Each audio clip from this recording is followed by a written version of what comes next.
In the name of Allah, the most gracious, the most merciful. You and all the people, you, your loved one, I, my loved ones, we start expecting something from someone else, but later on we come to know that she is not going to help us out, not going to bail us out, not going to cooperate, not going to come up to our expectations.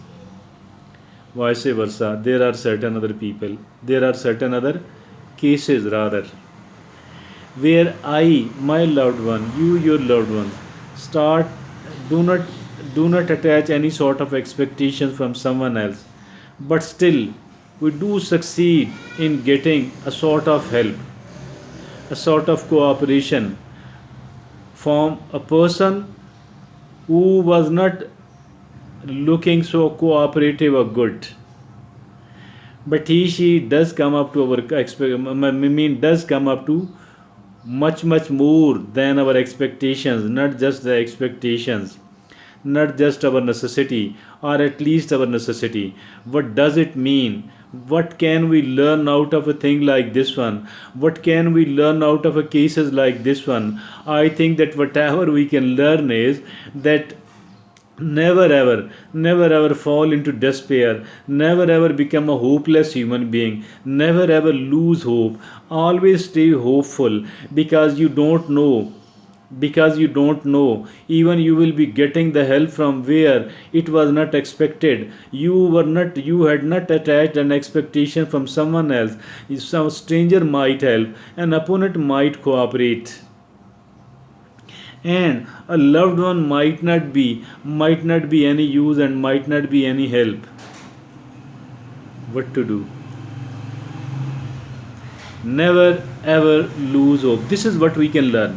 This is what we can learn out of this like cases, because it is quite a reality, and not only you, not only me, rather each and almost each and everyone else will agree with us that it does happen, that some of the people, although we like them, we love them, we cooperate them, we sacrifice for them, and we start expecting the same sort of behavior and the same sort of response on a reciprocal basis from this like people, but they fail to come up to our expectations, and they don't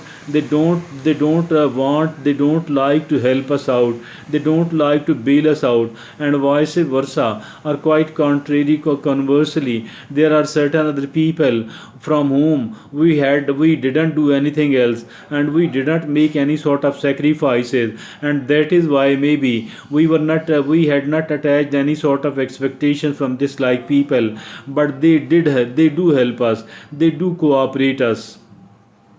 I think the thing, the lesson we can learn out of it is a precious one. It is not something of trivial importance, and it is not something useless. Never ever lose hope. Never ever lose hope from any individual. Never ever lose hope from any family or group, and never ever lose any hope. Never ever lose hope from the society.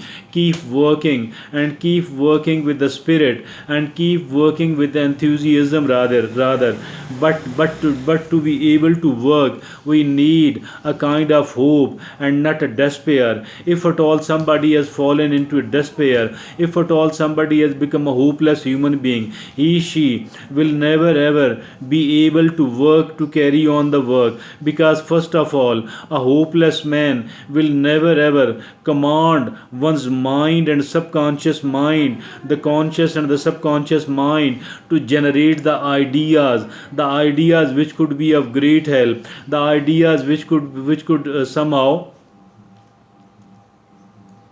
become a sort of stairs for our success.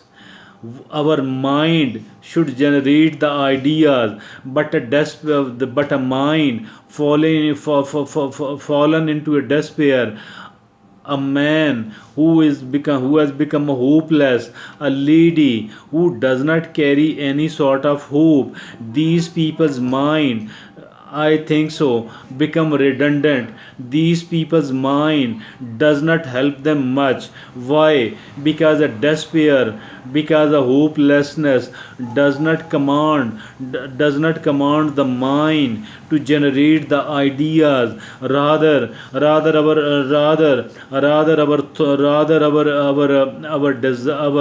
our our emotions do tell and do command our conscious and subconscious mind, that working on a project like this one, generating the ideas and putting the ideas into practice, they think that it is quite a useless thing, and it is not something which is beneficial and which is good at all. So the mind does not generate ideas. The conscious mind, the subconscious mind does not generate the ideas. The ideas were essential. The ideas could have proven the keys of the locks to unlock the locked doors, and the ideas could have proven a sort of stairs, if at all we want to climb, if at all we go into the height. And once our mind is in mind and subconscious mind are not generating ideas, mean are not working, mean are not hopeful enough. So as you know, the mind command the whole of the body, each and every organ of the body. So what kind of commands will go to the rest of the organs in the body? There will be a hopelessness that do not work. Why? Because the work will not be a beneficial one. So nobody want to work on something else which is not beneficial, which is not useful, and which is not going to serve our purpose. Not complicated. Always stay hopeful. Always stay hopeful. Always stay hopeful. Maybe a person who is not in a good mood will not be able to help, and a person who is in a good mood, although she is not our friend or acquaintance even, but might be of some help. Why? Because she was in a good mood. So what does it tell us? Mean that we should wait for the good moods, and we should stay in touch with the people, and maybe sometime once they are in a good mood, they will be willing and they will be ready to help us. Never lose hope. Always stay hopeful. Thank you.